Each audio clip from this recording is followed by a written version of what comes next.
You're about to hear a rescue run that was never meant to succeed. A coalition ship is skimming the treetops of Khepri, flying so low it can smell the wet canopy. Behind it, a Vorathian warship is not trying to kill them. It is trying to take one thing intact: a portable life support unit called Helix. If Helix is captured, the enemy decides who lives in the next retreat and who does not. If Helix shuts down, people start dying inside the corridor in minutes. And while the ship fights an orbital capture net above the storm, someone inside is pulling power at the exact worst moments. This is not a battle for a ship. It is a battle for breathing. Stay with the story, because the moment Helix becomes a beacon, the sky turns into a cage, and the only way out is a corridor the enemy built to trap them. On the planet Khepri, at the ragged edge of a shattered habitat dome, an Earth Coalition rescue ship skated just above the treetops. Its belly lights cut white lines across the wet canopy, and the forest looked endless. It was the only cover left. A Vorathian warship followed close enough that its targeting pulses crawled across Coalition sensors. It did not fire to kill. It fired to hurt. Thin energy lances snapped past the rescue ship's wings and burned the air ahead, forcing turns and forcing mistakes. They wanted what was bolted to the rescue ship's deck plates, the Helix Field Resuscitation Module. Helix was a portable life support and trauma unit, built to keep people breathing when a hospital was gone. In a retreat, it meant the difference between a convoy that moved and a convoy that collapsed. The dome had been Khepri's shield. Now it was a wound, venting mist and debris into the sky. Commander Darius Hale tightened his harness until it hurt. He was the escort commander, responsible for the ship and everyone packed inside it. The cockpit shook with turbulence and jamming, and warning text skittered across the auxiliary display. The ship dipped lower to stay under the Vorathian tracking arc. A metal scrape ran along the hull, and the craft lurched. A coercion shot flashed past starboard and vanished into the trees, not exploding, only forcing another dive. "Straps. Stay seated," Darius said. He looked at the pilot and kept his voice even. "They're pushing us lower.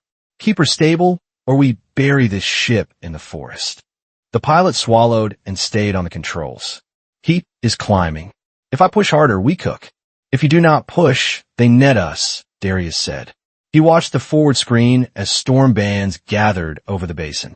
Lightning flickered inside the clouds, and the air ahead looked like a closed fist.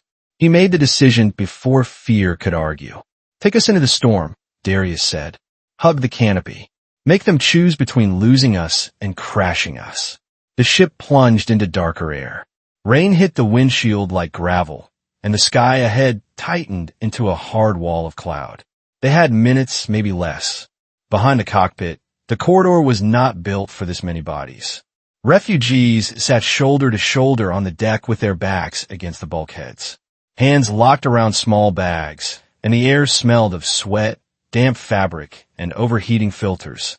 Every time the ship jolted, someone gasped and grabbed for a strap. A low murmur rose and fell as people tried to talk through fear. Dr. Sera Venn pushed through the crowd with a med kit on her hip. She was an alien physician assigned to the coalition evacuation effort, and she moved like someone who had done triage in worse places. Under harsh ceiling lights, her skin held a muted teal cast, and her eyes stayed focused even when alarms flared. "Clear a lane," Sera said. "If you can stand, you move left. If you cannot, you stay still." A man tried to push past her, panic rising. Sera caught his sleeve and held him in place with a grip that did not shake. "Breathing first," Sera said. "Talking later. Do you understand?" He nodded, ashamed and scared. The medical bay was a converted cargo alcove. Stretchers lined both sides, strapped down with webbing, and a portable power bus ran along the floor. It fed a single unit that held a steady blue glow, clean and constant in the chaos. Helix sat like a sealed metal chest, ports feeding tubing to multiple patients. It was running on minimum to save power, and even on minimum, it drank more watts than the ship could spare. Sera checked a wounded soldier's pulse, then the seal on his mask. "Move him to Helix." "Support for a few minutes," Sera said. Then swap with the next red tag. The next one is a civilian, the med tech said. The next one is a person, Sera replied. Swap them. Commander Darius Hale arrived at the bay entrance with his helmet off. Sweat darkened his hair, and he did not linger. His eyes took in the stretchers, the power draw, and the crowd outside the door. How long can you keep it running? Darius asked. Longer than your air can stay clean, Sera said. As if to prove her point, the ceiling vents stuttered.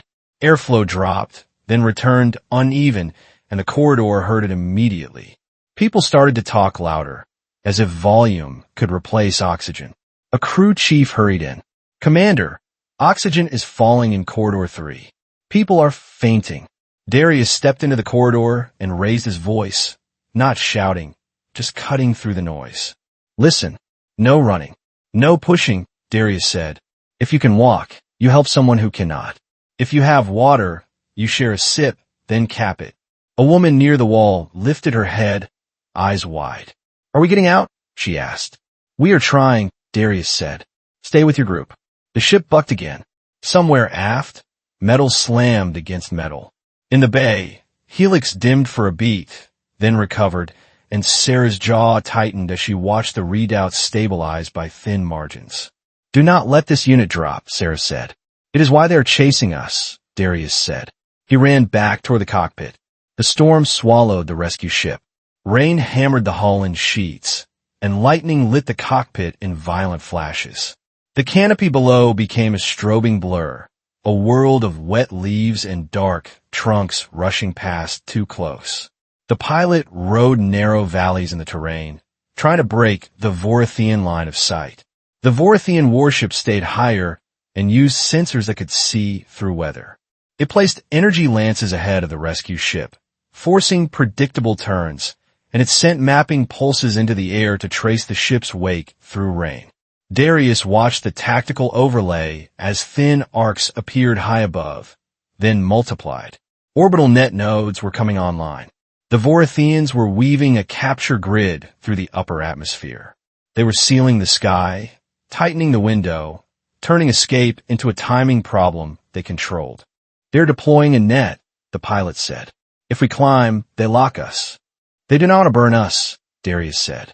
They want Helix intact. A hard jolt threw him against the harness. The ship yawed, stabilization output dipped, and the pilot corrected with a sharp roll. The ground rose in the forward view, too close. We lose more stability and we clip the trees, she said. Then we give them a worse risk than a clean capture, Darius said. He keyed the ship channel to the escort team. All hands, this is Commander Hale, Darius said. Voratheians are closing an orbital net. That means capture, not destruction. Boarding is next. Secure the cargo bay. Secure Helix. No one moves alone. Acknowledgements came back clipped and tense. Lightning struck near the left wing. The cockpit flashed blue-white, and the smell of ozone seeped into the vents. Darius pictured the medical bay, Helix drawing its steady load, and the corridor full of lungs that needed clean air. On the tactical overlay, the net pattern tightened again. The arcs shifted into alignment. Minutes, Darius said. Minutes to what? The pilot asked. Minutes to the first clamp, Darius replied. The sky above them was becoming a cage. The first impact felt like a giant hand grabbing the ship and twisting. The rescue craft lurched sideways, and the controls went heavy for a beat, as if the ship had picked up a dragging weight. A warning flashed on the console, and the panel displayed a clean line that read external attachment detected. Darius was out of his seat before the harness finished retracting. He ran into the corridor as people flinched and grabbed for straps, and an escort team met him at the access ladder that led to the outer maintenance crawl. Boarding clamp, the team leader said. We can cut it, but it will take time. Darius listened to the hull groan. Under the storm, he heard a deeper sound, a grinding bite, like something chewing through plating. You do not have time, Darius said. If they reach the cargo bay seam, they open it. They take Helix. A runner appeared, breathless. Commander, the medical bay power dipped. Dr. Venn says Helix almost dropped to standby. Darius forced his thoughts into one clean tether for everyone listening. This is a retreat off Khepri because the dome is gone, Darius said. The Voratheians are chasing us for Helix. If the orbital net closes, we die trapped in the atmosphere. So we cut the clamp. We protect Helix. We keep this ship flying. No one argued. The team leader nodded once. Team 1, with me, Darius said. Team 2, stay on cargo access. If anything comes through, you stop it. He grabbed a magnetic cutter from a wall rack and clipped it to his belt. It was simple, ugly, and dependable, built for heat and time, and nothing else. The ladder hatch opened with a hiss. Wind noise rushed in, and rain lashed the opening. Darius hooked his tether and climbed. Body pressed into the narrow shaft as the ship bucked again. At the outer hatch, the storm hit him like a wall. He shoved it open and crawled onto the slick hull, boots locking to the plating. Ahead, the clamp sat like a dark parasite. Curved Voratheian plates hugged the ship's skin, and small status lamps glowed along its edge. A cutting head bit toward a seam that led to the cargo bay service line. Darius slapped the magnetic cutter onto the clamp housing. It latched with a solid click. He set full output, and the cutter began to glow. Pilot, give me a hard roll on my mark, Darius said. If I roll hard, we lose altitude, the pilot replied. We are losing it anyway, Darius said. Mark. The ship rolled and the world tilted. The forest canopy swung up, then away. Darius held on and kept the cutter steady as sparks and rain mixed into a hot, blinding spray. On his wrist display, a new contact blinked into existence. It was faint and steady, not Voratheian and not a storm echo. It sat ahead inside the weather like a beacon waiting in silence. Darius stared at it for one heartbeat, then forced his eyes back to the clamp. Cut faster, he whispered. Somewhere inside the ship, Helix kept humming. In the corridor, refugees held their breath without knowing why. Nothing about the mission had changed, and that was the problem. It was still a retreat off Khepri. The Voratheians were still hunting them for Helix. Now there was only one rendezvous point left to reach. Darius Hale crawled back through the outer hatch drenched and shaking. Rain ran off his gloves and pooled on the deck and the magnetic. Cutter had done its job. The boarding clamp was not gone, but it was crippled. It would not chew through the cargo seam now. The ship climbed hard. It punched through the last thick storm band and rose into thinner air, and the turbulence eased, then turned strange. The cockpit lights flickered as static washed over the instruments. Ahead, the new contact held steady. The beacon sat inside a layer of natural interference. It was not a Voratheian signature. It was a quiet marker, like a hand held up in fog. That is our only guide, Darius said. Do you have it, pilot? I have it, she replied. But my sensors hate this altitude. They entered the silent zone. It was not silence in the ears. It was silence in the machines. Ionized air smeared radar. It ate comms. It turned the tactical display into a field of ghosts. The pilot flew by inertial reference and short bursts of optical ranging, and each correction was small. Each correction also risked leaving a trail. Behind them, the Voratheian warship did not vanish. It drifted at the edge of the interference, careful and patient, sending probing pulses that looked like faint ripples on the display. They're waiting us out, the pilot said. They want us tired, Darius said. They want us hot. That word mattered. Heat was a signal. Helix was a furnace wrapped in a life-saving box. Down in the medical bay, it kept lungs moving, and up here it could betray them if they could not hide it. Darius keyed the internal channel. Dr. Venn, report, he said. Her voice came back with a hiss of static. Helix is stable, Sera said. Stable does not mean safe. How close are you to dropping it? Darius asked. Too close, she replied. I can reduce flow, but people will not like the math. Darius closed his eyes for a beat. He pictured the corridor full of refugees, masks fogging, hands gripping straps. He pictured the wounded on stretchers and the blue glow that kept them from slipping away. What happens if we shut it off? He asked. A chain, Sera said. One stops, then another, then another. You will hear it in the corridor. Darius opened his eyes. We keep it on, he said, but we hide its heat. How? Sera asked. Darius glanced at the engineering panel. They're thermal. Sinks were already loaded. The ship was dumping heat into the storm below in small, timed pulses. Up here, there was no storm thick enough to swallow a bright vent. He switched to engineering. Can you soak Helix heat? Darius asked. We can, the engineer replied. Not forever. We can spread it across the hull and bleed it slow. Do it, Darius said. Make us boring. Make us cold. The engineer hesitated. Slow bleed means higher internal temps. People will feel it. They will feel capture more, Darius replied. The beacon ahead pulsed once, faint and steady, like a heartbeat in a room full of noise. Follow it, Darius said. If we miss that point, we die up here. The pilot nodded and tightened her grip. The silent zone swallowed the ship, and the world outside became thin, gray, and cold. The Voratheians changed their mind about patience. A new signature appeared on the forward display, then another. They were not missiles. They were small devices that fell through thin air and stabilized, riding their own lift fans and control jets. Markers, the pilot said. They're dropping guidance distortion pods. One pod lit up. A beam swept across the sky in a wide arc, and the rescue ship's navigation system hiccuped. The inertial reference did not fail, but the correction logic tried to snap to a new frame. It was subtle. It was deadly. If the autopilot accepted the false frame, it would keep the ship on a corridor the Voratheians could predict. It would make every turn look like a mistake. It would make capture simple. Kill autopilot, Darius said. If I kill it, we fly blind, the pilot replied. We fly honest, Darius said. Manual. Tight. No smoothing. The pilot cut the assisted mode. The controls went heavy in her hands, and the ship responded slower, like it was tired too. A second pod fired. The sky filled with reference pulses that made the horizon feel wrong. The rescue ship's display tried to paint a safe lane that did not exist. That corridor is a trap, Darius said. They want us to commit. What if the corridor is the only path through the net? The pilot asked. It is their path, Darius said. Not ours. He studied the weather map.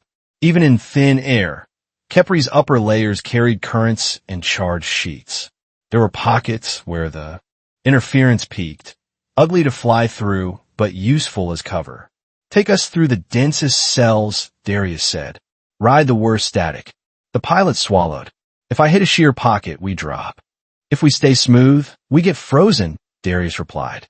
A coercion lance snapped past their nose, closer than before. It was not aimed to kill. It was aimed to guide. The Voratheian warship had moved in. It was pressing them toward the corridor like a shepherd dog. Darius keyed the escort team again. They're trying to lock our vector, Darius said.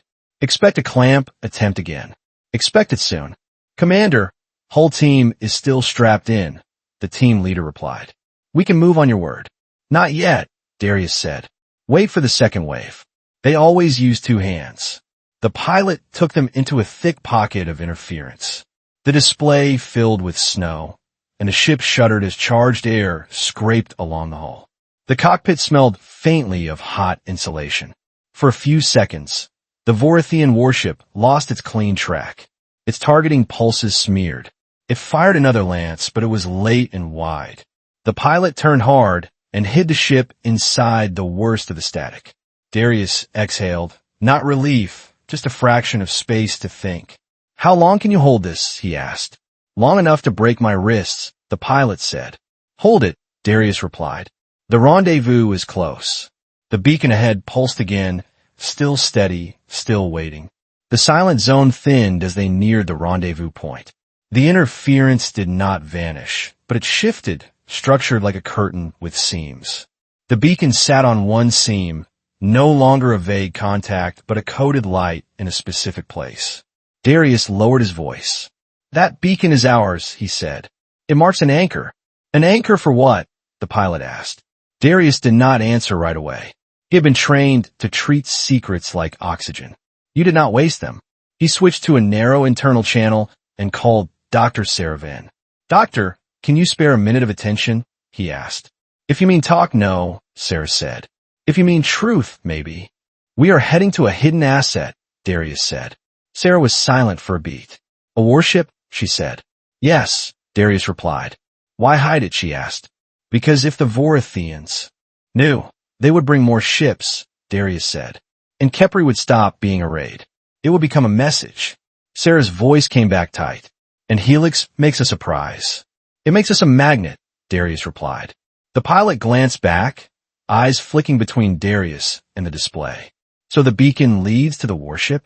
It leads to its anchor point, Darius said. The ship itself is cold and quiet. It does not move unless it must. He watched the thermal map. Engineering had spread Helix heat across the hull. The ship's temperature rose by small degrees, not spikes, and that still felt like risk. The Voratheians were not stupid. They had seen retreats before. A new pulse appeared behind them, tighter than the others. It did not smear. It cut clean through the noise. They are switching sensors, the pilot said. They're using a different band, Darius replied. Or closer relay. How close? She asked. Darius did not like the answer. Close enough to see our mistakes, he said. The beacon seam was directly ahead. If they crossed it clean, they might reach the anchor without leaving a bright trail. If they hesitated, the Voratheians would push them back into the corridor and freeze their vector. Darius opened the ship-wide channel, voice calm on purpose. All hands, this is Commander Hale, he said. We are approaching a rendezvous point. Stay seated. Keep masks on. Do not crowd the doors. He paused, then added what people needed to hear. We have a path, he said. In the medical bay, Sera Venn forced herself to keep moving. She could not help fly, but she could keep people alive long enough to matter. She checked Helix again and saw its load climbing. More reds, more yellows turning orange. She keyed Darius. Commander, Helix needs more power for 5 minutes. If I do not boost it, we lose too. Darius stared at the thermal map. A boost would spike their heat, and a spike would paint them in the sky. Do it, he said. Sera did not thank him. She just did it. The orbital net tightened. It was visible now on the tactical overlay as living geometry, arcs linking into a lattice above Khepri. Each node was a capture point. Each link was a path that could be closed like a fist. The window was short, and it was closing. The Voratheian warship surged forward, no longer pretending it might let them slip. A voice cut through the static on an open channel, clean and controlled. This is Admiral Kale Rivos of the Voratheian Empire, the voice said. Earth Coalition vessel. Reduce thrust and prepare to be secured. The pilot looked at Darius, fear sharp in her eyes. They're hailing us inside the silent zone. How? They planned for it, Darius replied. They always plan for it. The voice returned steady. You are carrying Helix, Admiral Rivos said. You cannot hide its heat forever. Comply, and your civilians will be processed. Process was a word that sounded gentle and meant cages. Darius kept his voice low, but his jaw set hard. If we stop, they take Helix, he said. If they take Helix, they control who survives next. He keyed the internal channel to Sera. Doctor, brace your bay. You are going to do something loud, she replied. Yes, Darius said. He looked at the beacon seam ahead, then at the net pattern above, then at the Voratheian warship behind them. He spoke the truth that had been hanging over them since the dome broke. If we do not wake the hidden ship, we get captured, Darius said. If we do wake it, we reveal it. Then they'll try to kill everyone to take Helix. The pilot swallowed. So what we do? She asked. We choose survival first, Darius said, and we pay later. He opened a sealed panel under his seat and pulled out a small black transmitter. It had no labels and no comfort. He aligned it with the beacon seam and pressed his thumb to the activation pad. A tight beam jumped out, invisible to eyes and bright to the right sensors. It carried a short coded pulse, not a speech, just a wait command. The beacon ahead responded with a faint blink, like a locked door acknowledging the right key. Admiral Rivos spoke again, and his calm had sharpened. I see you signaling, Rivos said. You're calling something. Darius did not answer. The pilot held the ship on the seam, hands rigid.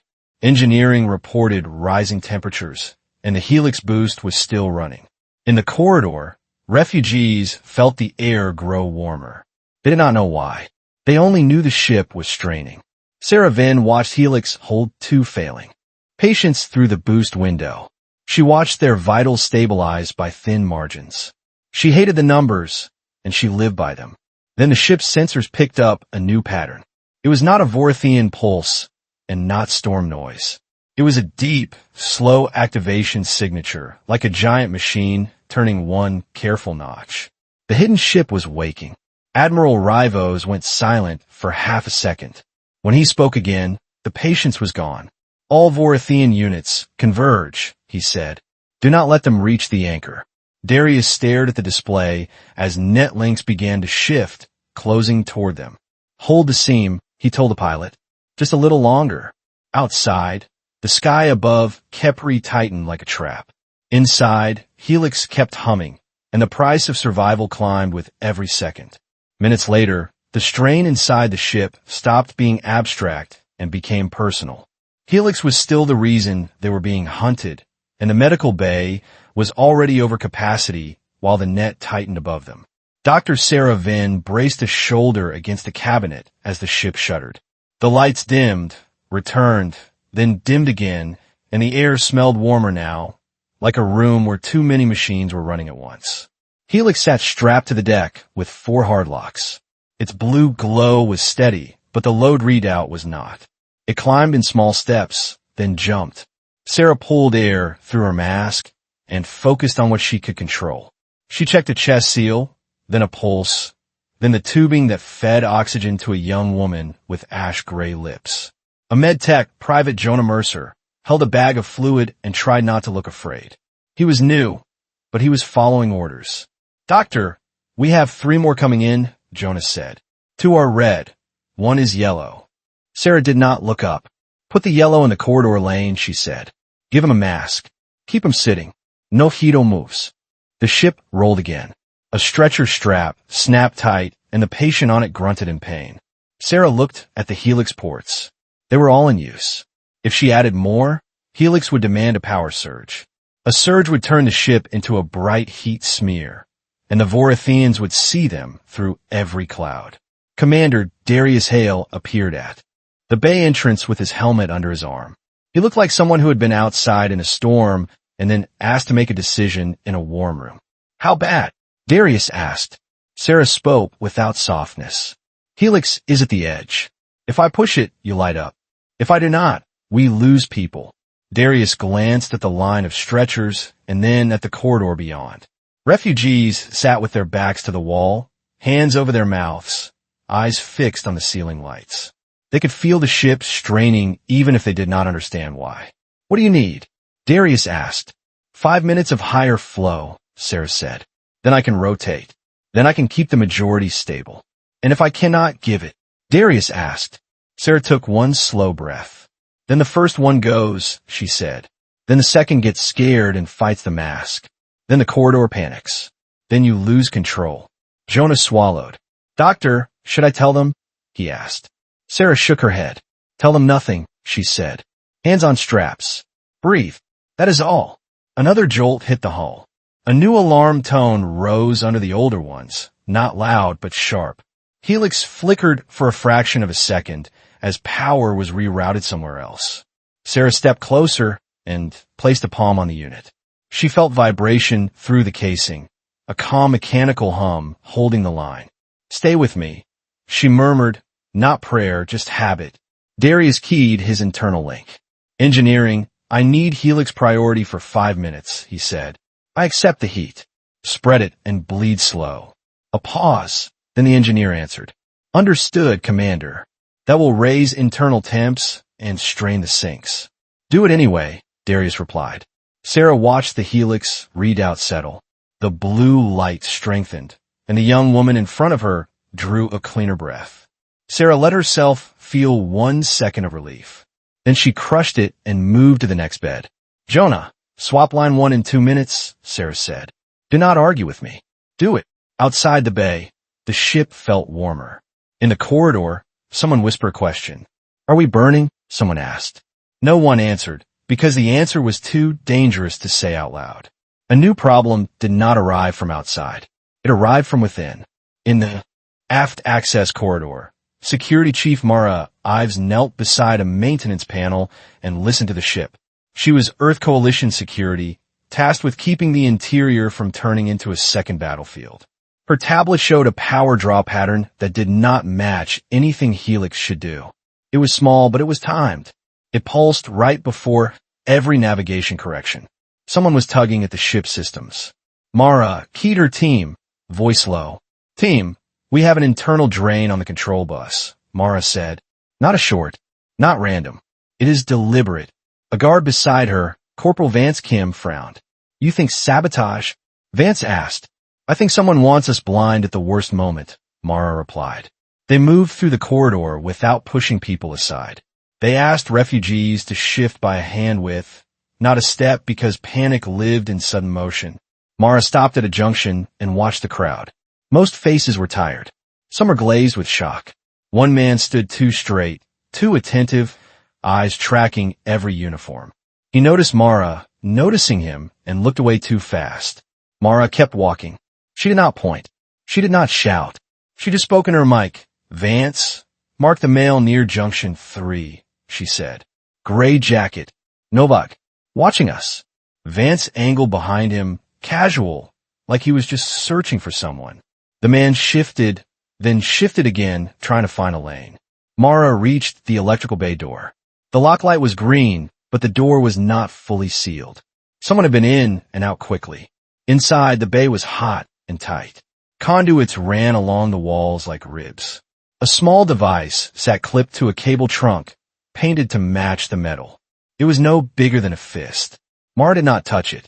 Found it, she said. External style latch. It is pulling on our guidance lines. Vance stepped in, eyes narrowed. Voratheian gear? He asked. Maybe, Mara said. Or someone inside planted it when we took on refugees. She keyed the cockpit channel. Commander Hale, security, Mara said. We have a parasite device on the guidance and power trunk. It is timed. It is not accidental. Darius answered immediately, voice clipped. Can you remove it? Darius asked. Not without a spark risk, Mara said. It is tied into a live line. If I rip it, we might lose the bus. Darius paused. Contain it, Darius said. Cut its output if you can. Keep the line alive. Mara looked at the device again. It had a thin cable leading to a second point deeper in the bay. It was not alone. It was a system. Vance, trace the second lead, she said. And keep your eyes open. Someone on board knows where this is. Outside, the corridor noise rose and fell with every jolt. People could feel the ship climbing, turning, fighting the net. Mara did not have time for a full investigation. She had time to stop the next pulse. She pulled an insulation sleeve from her kit and wrapped it around the device, then anchored a clamp to ground it. It was a crude fix, what you did when you could not rebuild a ship in mid-flight. The device's pulse dimmed on her tablet. Not gone, but weaker. That buys us seconds, Mara said. Seconds are the currency today. Vance returned, eyes hard. Second lead goes toward the cargo corridor, he said. Near the Helix bay. Mara felt a cold knot form in her chest. They are still reaching for Helix, she said. Even from inside. She keyed Darius again. Commander, this is tied to the Helix corridor, Mara said. Recommend lockdown on cargo access and medical bay perimeter. Do it, Darius replied. And Mara, do not turn the corridor into a riot. I know, Mara said. She stepped out and addressed the nearest cluster of refugees with a calm voice. We need to close this passage for a moment, Mara said. Stay where you are. You are safe where you are. Safe was not true, but it was the right word to keep them still. The hidden ship finished waking. On the cockpit display, a new silhouette assembled from faint returns and coded friend recognition. It was big enough that Darius's first thought was that his sensors were lying. Then the ship spoke on a tight beam, and the cockpit audio cleared as if someone had wiped the noise away. Stoneward online, a voice said. Earth Coalition asset. Stand by for corridor cut. The name hit Darius like a weight. Stoneward was not a rescue craft. It was a warship built to endure, built to fight, built to stay quiet until the exact moment it had to appear. The pilot stared at the display. That is ours? She asked. It is ours, Darius said, and now it is seen.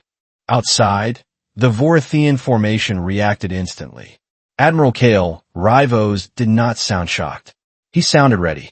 All units, capture protocols, Rivos said. Do not destroy Helix. Do not fracture the module. Bring it intact. His calm was colder than anger.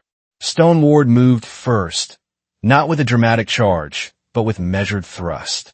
It slid along the seam of the silent zone and fired a series of tight bursts, not to kill ships, but to break net links. On the tactical overlay, 2 arcs of the orbital net flickered and went dark. A narrow lane opened like a door cracked in a burning building. Stoneward spoke again. Rescue craft, aligned to lane, the voice said. You have 1 pass. You will not get a second. Darius keyed the escort team and security. All hands. We are making the pass, Darius said. Hold positions. No movement unless ordered. He keyed Sera. Doctor, brace your bay, Darius said. Stoneward is cutting the net. The ship will jolt. I'm already braced, Sera replied. Do not make me regret that 5-minute boost. The pilot adjusted course. The lane on the screen was thin and unstable, like it might snap shut if they drifted. A new Vorathian ship surged into the path. It fired a low-power lance, not at the rescue craft, but at the lane itself. It was trying to distort the opening. Stoneward answered with a precise shot that shattered the attacker's guidance array. The Vorathian ship spun, alive but blind, pushed aside by its own momentum. Darius watched the net links above them. Too many were still active. Too many were shifting to compensate. They are rerouting, the pilot said. They are closing on the lane. Stoneward fired again. The shot pattern looked like a surgeon's cut. It opened the lane wider for 2 breaths, then the net started to heal. Admiral Rivos spoke once more, and now his voice carried urgency. Boarding teams, launch, he said. Take the module. Take it on the deck if you must. Darius felt the words like a hand on his throat. He looked at the corridor map. The boarding clamps would come again, and the sabotage inside had not been fully killed. They were fighting 2 fronts. Still, the lane was there. Go, Darius said to the pilot. Now. The rescue ship lunged toward the opening, engines straining, heat spilling into the thin air. It was her only chance, and everyone on board could feel the ship commit. The pass failed. It did not fail because the pilot flinched. It did not fail because Stoneward missed. It failed because the ship was sick from the inside at the worst moment. As they entered the lane, the guidance display jerked left by a fraction. The same time Pulse Mara had seen surged again, stronger now. The rescue craft corrected wrong by a hair, and that hair was enough. A net link flashed directly ahead. It was supposed to be dark. It was lit. The ship slammed into a capture field like hitting thick water. The hull groaned. The engine screamed. The world outside twisted. In the medical bay, Sera felt Helix dip. The blue glow softened, then snapped back, but the readout fell into a lower mode. No, she said. Jonah grabbed a rail as a stretcher shifted. Doctor, Helix dropped, Jonah shouted. I see it, Sera said. Hold the patient. Hold her mask. In the cockpit, Darius fought to keep his voice steady. Engineering, report, he said. Power bus is sagging, the engineer replied. Heat sinks are overloaded. We cannot keep all loads online. The pilot's hands shook on the controls. We're stuck, she said. The field is dragging us. Stoneward fired at the link, but it was too close now. A broad-shot wrist shredding the rescue craft. Admiral Rivos did not gloat. He stated reality. You attempted escape, he said. Now you will be secured. Darius did not answer. He looked at the ship's status, at the corridor map, at the medical bay power draw, at the refugees packed behind thin walls. Mara's voice cut in. Commander, the parasite is spiking again, Mara said. I can cut the line, but I will drop a section of the bus. Darius understood the choice. Cut the line and lose power to something vital. Keep the line and get captured. Sera keyed him, voice sharp. Commander, Helix is falling into minimum. If it stays there, you will lose people in minutes. Darius closed his eyes for a single beat. He forced the decision into plain words because panic fed on vagueness. They did not have enough power. They did not have enough time. He opened the ship wide. Channel. Listen to me, Darius said. We are cutting non-essential load to keep Helix alive and keep control surfaces working. If you're on a personal heater, turn it off. If you're charging a device, stop. He switched to engineering. Cut Bay 3 and Bay 4, Darius said. Dump auxiliary lights. Keep life support, keep control, keep Helix. That will kill half the corridor ventilation, the engineer replied. Rotate masks and move people toward the active vents, Darius said. Dr. Venn will prioritize. Security will keep lanes clear. Sera heard the order and felt the weight of it. She did not argue. She pivoted to action because arguing was a luxury. Jonah, red tags stay on Helix rotation, Sera said. Yellow tags get oxygen. Green tags help hold straps and keep people sitting. Outside, the capture field tightened.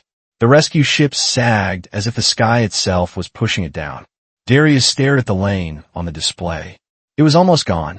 Stoneward was still there, still cutting, but the net was adapting. We have one more attempt, the pilot whispered. Do we have enough power? Darius looked at the cost they were already paying. He looked at the corridor full of people who were still breathing, barely, because Helix was still humming. We make the next attempt, he said, but not with this ship intact. He keyed engineering again. Prepare to jettison a section, Darius said. Whatever we can shed without losing control. The engineer did not ask which section. He already knew. The choice had been made. Now, they had to live long enough to see if it was the right one. The ship had not escaped. Helix was weakening. The Voratheians had already guessed their line. Darius Hale moved through the damaged section with his helmet back on. The corridor lights were dimmer now, and the air had a bitter tang from overheated insulation. A panel had been ripped open by the capture field drag, and wires hung like wet vines. Refugees sat where security had told them to sit. Many were quiet. Quiet was not calm. Quiet was a lid. A child clung to a woman's sleeve and stared at the floor. Darius did not stop. He kept his pace steady so his people would copy it. Security Chief Mara Ives met him at the junction, face tight. Commander, the parasite line is still present, Mara said. It is weaker, but it can spike again. Keep it contained, Darius said. No loud searches. No shouting. Mara nodded. We are locking the cargo corridor. 2 guards at each access.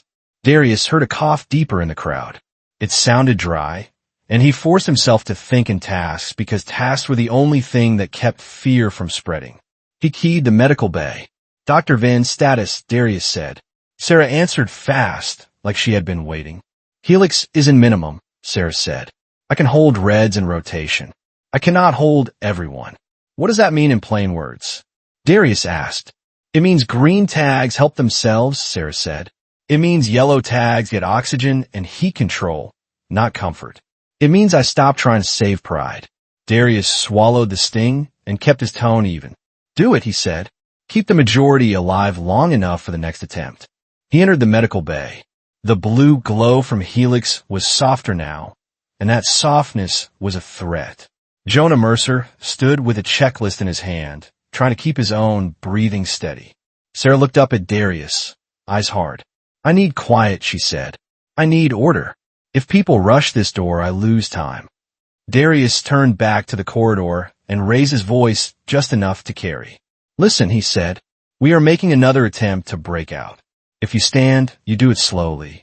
If you speak low. If someone falls, you point and you wait for a medic. A man in the crowd shook his head, anger rising. They said we would be out, he said. Darius stepped closer, not aggressive, just present. We are out when the net lets us out, Darius said. Right now your job is to stay alive and not crush the people next to you. The man's shoulders dropped. He looked away, ashamed of the sound he had made. Sera leaned toward Helix and adjusted a flow line. She kept her hands steady, even as the ship vibrated with distant impacts. Commander, she said quieter now, if you jettison a section, tell me before you do it. You will feel it anyway, Darius said. I prefer to be ready, Sera replied. Darius nodded once. In the control room, the pilot and the navigator looked exhausted. Their screens were smeared with noise, net links, and partial returns. Stoneward's signature sat off to one side steady and cold, like a mountain that had decided to speak. Darius braced himself on the central console. The capture field had dragged them off the clean seam. The Voratheians were reshaping the net around them, closing gaps and opening traps. Stoneward's voice came on the tight beam again. Rescue craft, you have limited options, the ship said. I can cut a slit. You must place your vector precisely. Darius studied the net geometry. Every link was an emitter. Every emitter had timing. Timing meant pattern, and pattern meant something could be imitated. He keyed engineering. Can you mirror their link pulse? Darius asked. The engineer answered with hesitation.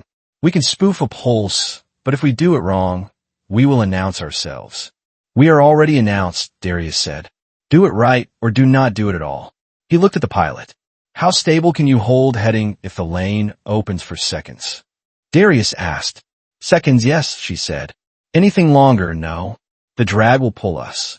Stoneward added a cold note. I will shield you from direct fire, the warship said. I cannot shield you from your own misalignment. Darius accepted that.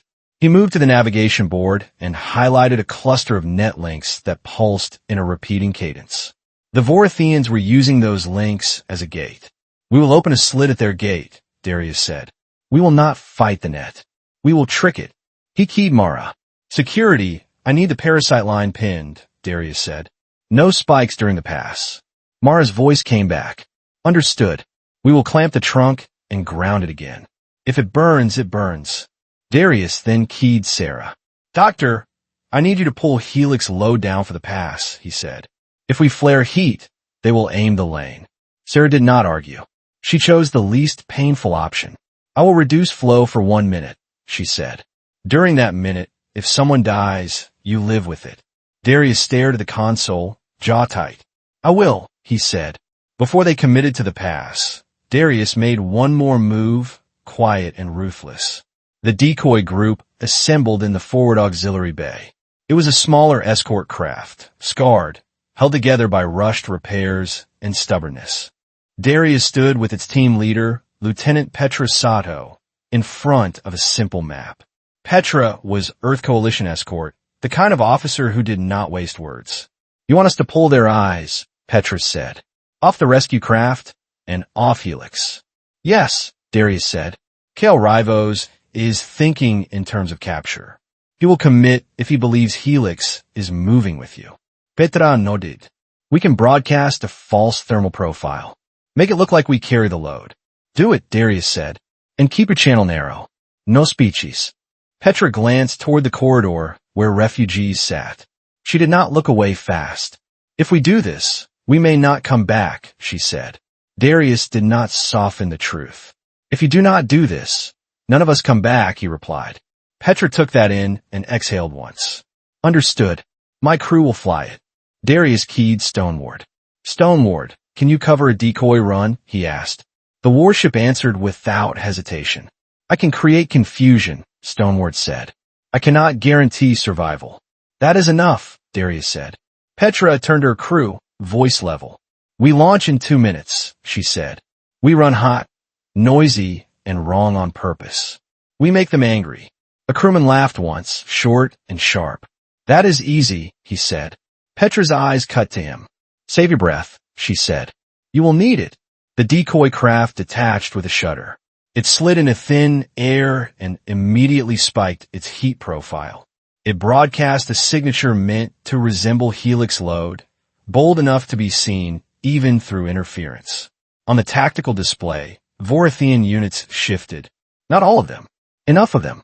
Admiral Kale Rivos spoke over the open channel, voice like a blade. Target the hot runner, he said. Do not destroy the module. Petra's craft banked hard and dove toward a rough corridor that looked survivable only if you did not care about returning. It led Voratheian pursuers away from the gate Stoneward was trying to cut. Darius watched the decoy's track, then forced his eyes back to the rescue craft's line. The decoy bought them seconds, and seconds were still the only currency. The engineer started the spoof. A thin line on the display turned from red to amber. The net link closest to the gate hesitated, as if it had heard a command. That fit. Stoneward fired, not a broad blast, a precise cut that broke 2 supporting links and forced the lattice to reroute. For a breath, a narrow slit appeared. It looked like nothing. It was a gap measured in meters and milliseconds. The pilot whispered, "I see it." Darius held his voice calm. "Hold heading," he said. "Ride the slit. Do not chase it." Mara's voice came in tight. "Commander, the parasite line is fighting our clamp. It is trying to spike again." "Hold it," Darius said. "Do not let it pulse during the pass." "We are holding," Mara replied. "And, Commander, someone is watching us do it." Darius felt ice in his gut. "Keep your people safe," he said. "Finish the pass first. Find the watcher later." The slit opened again. This time it was wider, but it was not a gift. It was a funnel.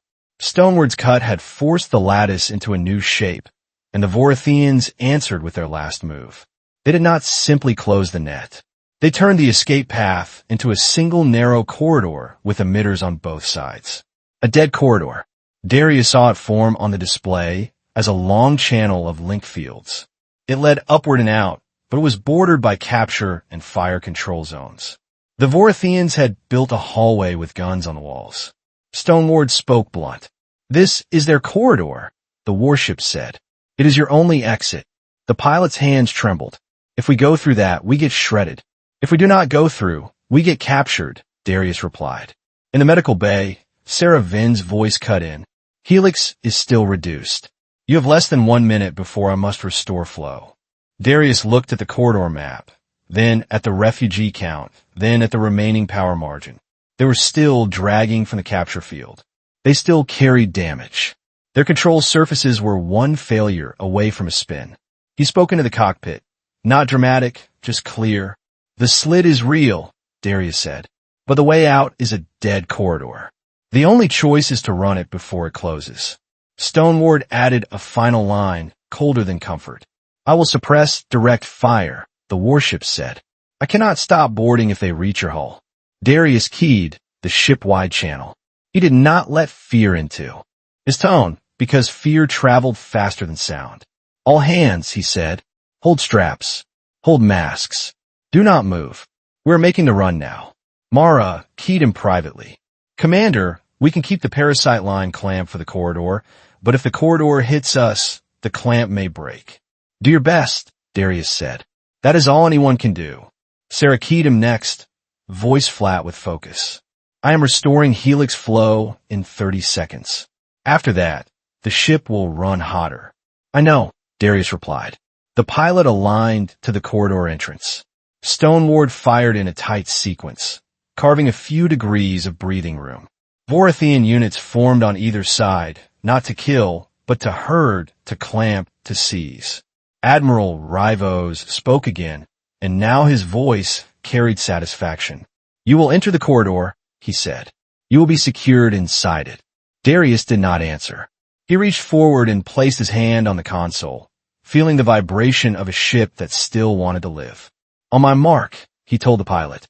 The corridor entrance flickered, half open, half trap. The decoy craft had vanished from the display, and Darius did not let himself look for it. "Mark," he said. The rescue craft surged into the dead corridor, and the sky around them narrowed to a single line of survival. This was the final plunge through the dead corridor, and the Voratheians wanted Helix intact.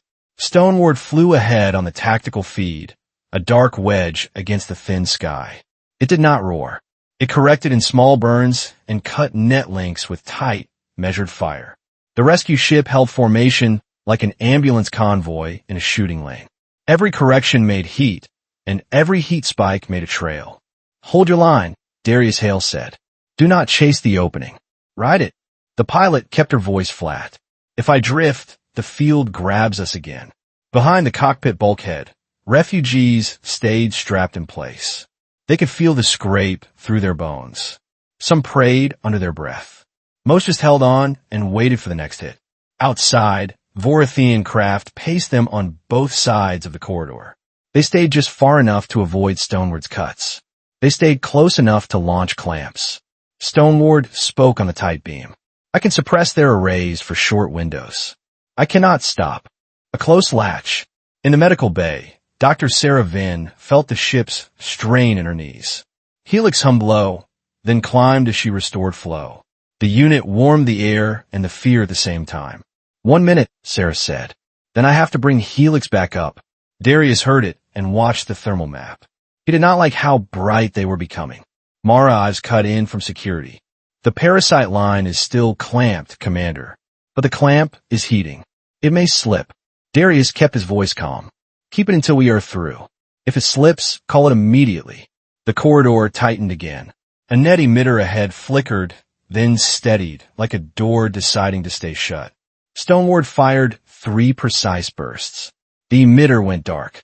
The lane opened for breath. Now, Stoneward said. The pilot pushed thrust. The rescue ship lurched forward. The hull groaned as the corridor fields scraped along its skin. A Vorathian craft darted in and fired a low power shove at their stern. The rescue ship yawed by a hair. Darius grabbed the armrest. Counter it. Small correction. The pilot complied. The ship steadied by a margin that felt impossible. Behind them, the corridor entrance flickered and began to close. Admiral Kale Rivos came through on an open channel, clear despite the interference. Commander Hale, Rivos said, you are running in a corridor I built. Darius did not answer at first. He watched the lane timer and the net geometry. Stoneward was carving seconds from a system that wanted to close. Rivos spoke again. Stop your engines, and you keep your civilians breathing. Keep running, and you will lose them to heat and impact. Darius chose words that bought time. You are not trying to save them. You are trying to own Helix. Helix reduces your losses, Rivos replied. It reduces ours as well. That is the point. You could let us leave, Darius said, and you would still have your war. Rivos gave a short, almost patient sound. If I let you leave, your war becomes longer. Long wars breed rebellion. A faint alert blinked on Darius's board. The display reported that the decoy track had dropped, and it read, decoy, signal lost. Petrosato's craft was off the feed now, and Darius did not let his face change. What did you do to Khepri's dome? Darius asked. I removed a shield from a hostile region, Rivos said. Your colonies resist, then they collapse. That pattern ends. Darius kept his voice even. The people in my corridor are not a pattern. They are leverage, Rivos said. And leverage shortens wars. You call it order, Darius said. I call it cages with clean paperwork. Rivos did not deny the tone. I call it control. Control prevents famine. Control prevents riots. Darius pressed where it hurt. Control does not stop grief. It only hides it. Rivos sounded almost bored. Grief is manageable. Resistance is not. Darius forced the conversation to a narrow truth. If you want Helix, you want it working. It is working because we keep it working. Rivos paused. You are stalling. I'm buying lives, Darius replied. And you are timing my thrust like a machine. The open channel went cold for a beat. Then Rivos spoke with new urgency. Boarding teams, prepare, he said. Do not fracture the module. Bring it to me intact. Darius cut the channel and snapped to Stoneward. Latch craft on our flanks. 2 of them. Port and starboard. Stoneward suppression bought seconds, not peace. A clamp hit near the cargo corridor access, a hard bite that made the deck ring. Mara's voice snapped in Darius's ear. Clamp on port. They are opening a seam. Darius left the cockpit and met his escort team at the access hatch. The ship shook in short pulses as the corridor field scraped them. No rounds through the hull, Darius said. Cut the clamp. Then block the corridor. The outer team crawled into the storm on tethers. Sparks flashed as a cutter burned through Vorathian alloy. The clamp cracked and released, but the seam was already compromised. A Vorathian boarder slipped in through a service gap. Its armor was dark and smooth. It carried a case and a tether gun. They are here for Helix, Mara said. Darius stepped into the passage and aimed low. Drop the case. The boarder moved anyway. 2 escorts hit it hard and drove it into the wall. Darius kicked the case back and pinned it with his boot. In the medical bay, Sera Venn saw Helix flash a warning. The panel reported the threat clearly, and it read, tamper risk detected. Jonah looked at her, fear tight in his throat. Doctor, what do we do? Jonah asked. Sera kept her voice steady. Keep Helix from spiking. Keep it from being stolen. She keyed Darius. Commander, they are near Helix. I have tamper on the locks. Hold your bay. Darius replied. We are blocking the corridor. Sera made a hard choice. Jonah, move ports 3 and 4 to manual. Now. Jonah obeyed. Sera took over a bag valve and worked it by hand, timing each squeeze. In the corridor, the boarder fought like a tool, trying to slide past bodies. Darius shoved it back. Pin it, Darius said. Do not let it reach the bay door. Sera placed her palm on Helix's control plate. A hard lock would prevent extraction. It would also drop output another step. She looked at the patient on manual support. Then she chose. Hard lock, Sera said. Helix accepted the command. The blue glow narrowed. Outside, the exit seam flickered on the navigation feed. Darius heard the confirmation tone. Good, he said. Now we run the last meters. The corridor ended in a bright seam on the display. Beyond it, the net geometry thinned and the capture field strength dropped. Stoneward cut one last link. The seam widened for a final breath. All thrust, the pilot said. Hold on. The rescue ship surged. The grinding drag vanished and turned into clean acceleration. Then they were through. The sky did not feel safe. It just felt less hostile. The net behind them flickered like a wounded web. Stoneward stayed between them and the Vorathian line. It did not chase. It held position and watched for another latch. In the medical bay, Sera felt the air cool as heat bleed changed. Helix was still hard locked, and its output was lower than she wanted. Jonah looked at the patients on manual support. Doctor, can we restore them? He asked. Not yet, Sera said. Wait until we are stable. Darius stepped into the corridor where refugees sat. Many were still strapped in place. A few finally exhaled, like they had been holding their lungs for hours. We are out of the trap, Darius said. We are not out of the war. Mara approached, face drawn. The parasite line went quiet after the pass, she said. It may be dead. It may be waiting. We treat it as waiting, Darius replied. Stoneward opened a private channel. I have a route to a temporary safe zone, the warship said. It will not hold if reinforcements arrive. A coordinate set appeared on Darius's board. He sent it to the pilot. Stoneward added one more line. Admiral Rivos now knows Earth Coalition fields hidden assets. Darius felt the weight of that. He also saw the empty spot on the feed where Petra Sato's decoy should have been. When we are stable, bring Helix up within safe heat, Darius said. We will need every saved life. Sera answered tired but firm. Understood. At the edge of sensor range, a faint signal blinked. It was not Vorathian. It was not Stoneward. Stoneward tagged it. Unknown relay. Possible second net layer. Darius stared at the mark. We keep moving, he said. The convoy turned toward the coordinates, carrying Helix and a war that had just changed. The convoy slid into thinner interference, where the net could not bite as hard. Khepri's broken dome faded behind them like a wound that would not close. Helix kept humming, reduced but alive. Dr. Sera Venn watched the vitals stabilize one breath at a time. Commander Darius Hale stood in the corridor and met the refugees' eyes without flinching. They escaped the trap. They kept Helix. They kept enough people alive to matter. Then a new signal blinked at the edge of sensors. Not Vorathian, not Stoneward, something else waiting. Darius gave the only order that counted. We move. Now, if you want the next episode, hit like and share this story. Subscribe and turn on notifications because the Real Chase starts next.